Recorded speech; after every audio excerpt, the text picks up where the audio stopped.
King of kings, lords of lords, the conquering lion of the tribe of Judah, elect of God, the 225th descendant of King Solomon. These were not just honorifics. To millions of people, they were the truth. And who was this man? He was Haile Selassie, the emperor of Ethiopia. To them in the West, him was just a politician. But to some, Jah Rastafari lived on earth. Babylon tried to break him, but the true king stands eternal. This is the story of Haile Selassie.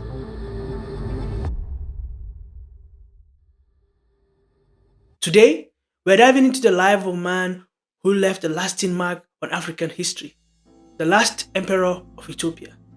From his rise to power to his effort in shaping modern Ethiopia, Selassie's story is full of fascinating highs and lows. So sit back, get comfortable, and let's journey back in time to the reign of this iconic ruler.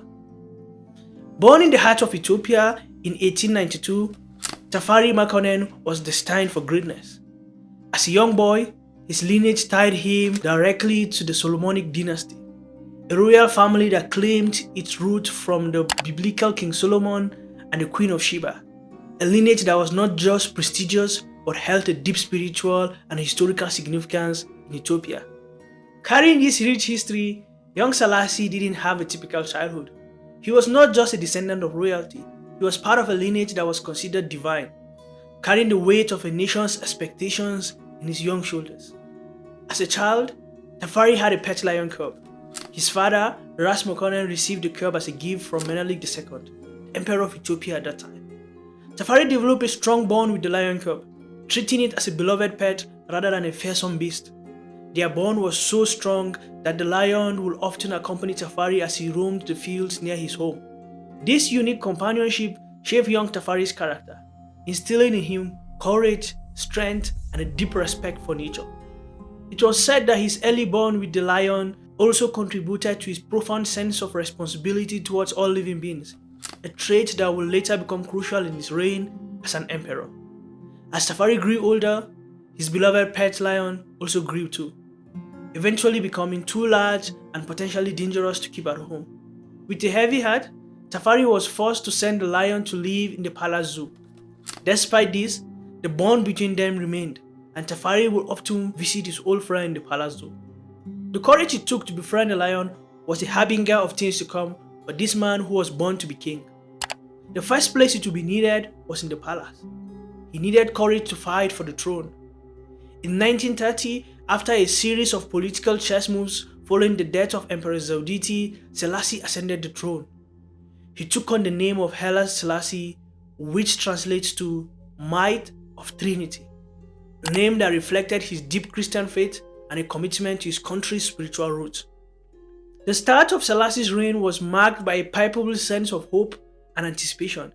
He represented a new era for Ethiopia, an era that promised progress, growth, and modernization. He introduced a constitution, established a parliament, and promoted education, all the while trying to balance the need for progress with respect for traditional Ethiopian culture. His reforms were often met with resistance, but Selassie pressed on, intent on propelling Ethiopia into the modern world. For Haile Selassie, staying in the past was not just his thing. In 1935, the dark clouds of war drifted over Ethiopia as Mussolini's Italy set its sights on the African nation. A brutal war ensued, ravaging the landscape and testing the resolve of Selassie and his people. Selassie, however, was not one to cower in the face of adversity. In a world where power was often determined by the strength of one's army, Selassie turned to the power of diplomacy. He appealed to the League of Nations, the precursor to the United Nations, hoping that the international community would rally against Mussolini's unprovoked invasion. But his pleas fell on deaf ears. Instead of aid, he was met with silence. A silence that echoed the indifference of the world. But did this silence break Selassie?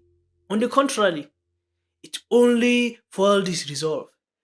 In 1936, forced to flee his homeland, Selassie turned his exile into a campaign. He became the voice of a nation silenced by war, rallying support from every corner of the globe. He set up a government in exile in Bath, England, where he tirelessly worked to keep Ethiopia's plight in the global spotlight. His effort culminated in a historic speech at the League of Nations in Geneva. In a room filled with world leaders, Selassie stood tall, his voice echoing through the silence.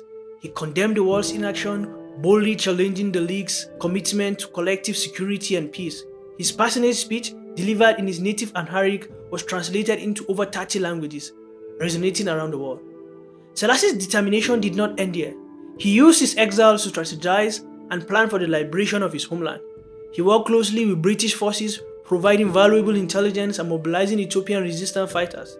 Finally, in 1941, with the help from British forces, Selassie returned to Ethiopia, a moment immortalized in the famous photograph of the emperor entering Addis Ababa. On returning home, he devoted significant time pushing his country into the modern world. In the 1960s, as the winds of independence swept across Africa, Selassie saw an opportunity to foster unity among the newly sovereign African nations. He believed that the strength of Africa lay in its unity, and that the newly independent countries would be stronger together than they could ever be apart. To realize his vision, Selassie spearheaded the formation of the Organization of African Unity, the OAU, in 1963. He hosted the inaugural meeting in Addis Ababa and invited the leaders of all independent African nations. At this historic meeting, Selassie delivered a passionate speech, emphasizing the importance of unity and cooperation in the face of shared challenges. Haile Selassie's influence was so monumental that it rippled across the oceans, reaching the shores of Jamaica and permeating deep into its cultural fabric. The Rastafari movement, which began in Jamaica in the 1930s, saw Selassie as a divine figure, a living embodiment of God on earth. This belief stemmed from the prophecy of Jamaican black nationalist Marcus Garvey, who prior to Selassie's coronation had spoken of a king who would rise out of Africa, bringing deliverance to the African diaspora. When Selassie, then known as Rastafari, ascended the throne of Ethiopia, many Jamaicans saw that as a fulfillment of Garvey's prophecy and embraced Selassie as their spiritual leader. While Selassie was aware of the Rastafari movement and the divinity ascribed to him, he reportedly distanced himself from their beliefs, maintaining the Ethiopian Orthodox Christian faith that he grew up in. However, this did not diminish his respect and admiration for the Rastafari community. In 1966, Selassie stepped onto Jamaican soil, a visit that would forever resonate within the heartbeats of the Rastafari movement. This was not just a diplomatic trip, it was a spiritual pilgrimage, a meeting of two worlds. Worlds that were separated by the vast Atlantic were united by a shared African heritage. And what a sensational visit it was. When Selassie's plane descended upon the Kingston airport, a sea of ecstatic Rastafarians awaited him, their joyous chants and drum beats filling the air. The streets were awash in a sea of green, gold, and red, the colors of the Ethiopian flag, symbolizing the deep connection the Rastafari felt with their African motherland. Selassie's visit had a profound impact on the Rastafari community and Jamaican society at large. The reverence and adoration he received ignited a sense of pride in their African heritage among Jamaicans.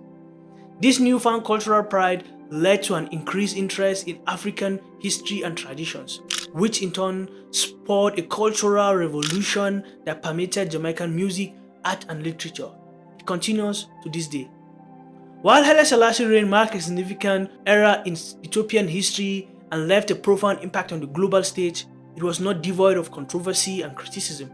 His later years, in particular, were defined by a series of crises and missteps that would ultimately lead to his downfall. One of the most damning aspects of Selassie's rule was his handling of the devastating famine that gripped Ethiopia in the early 1970s.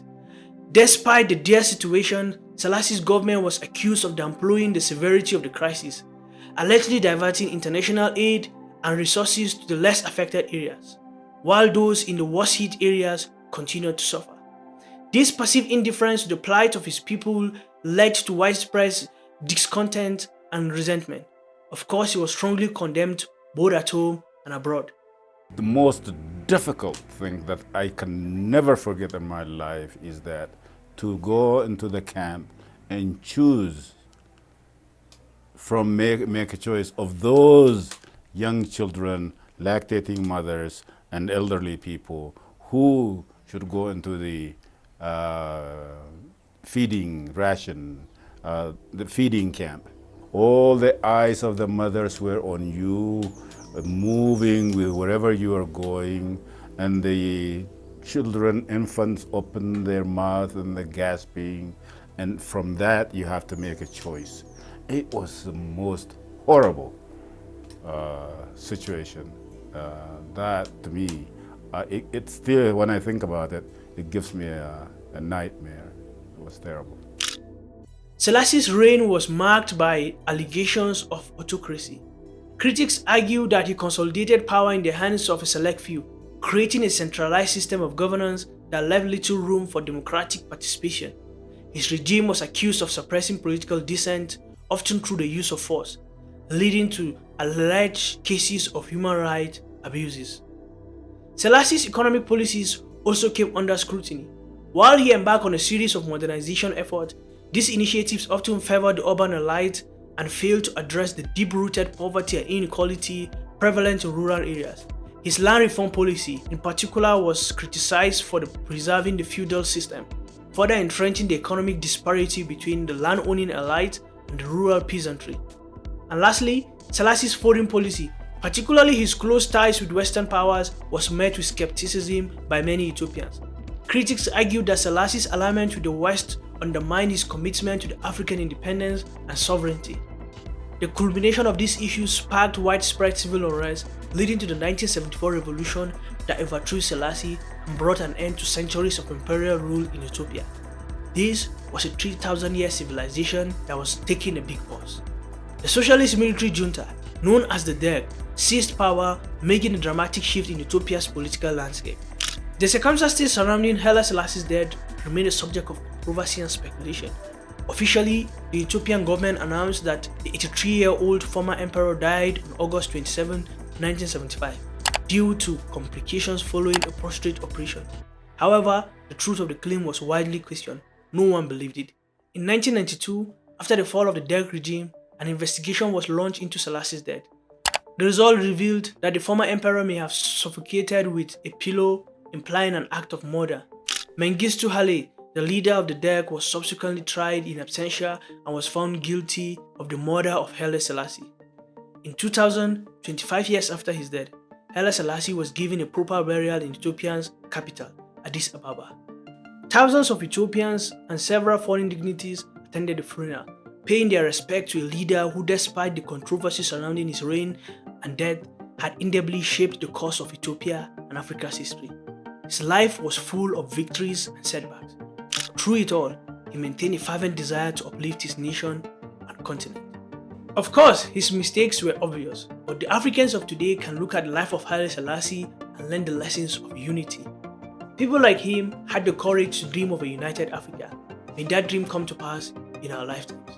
If you enjoyed this deep dive into the life of Haile Selassie, give this video a thumbs up. Don't forget to subscribe for more engaging content.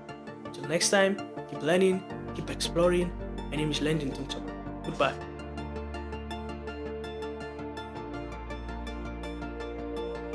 A silence that echoed in the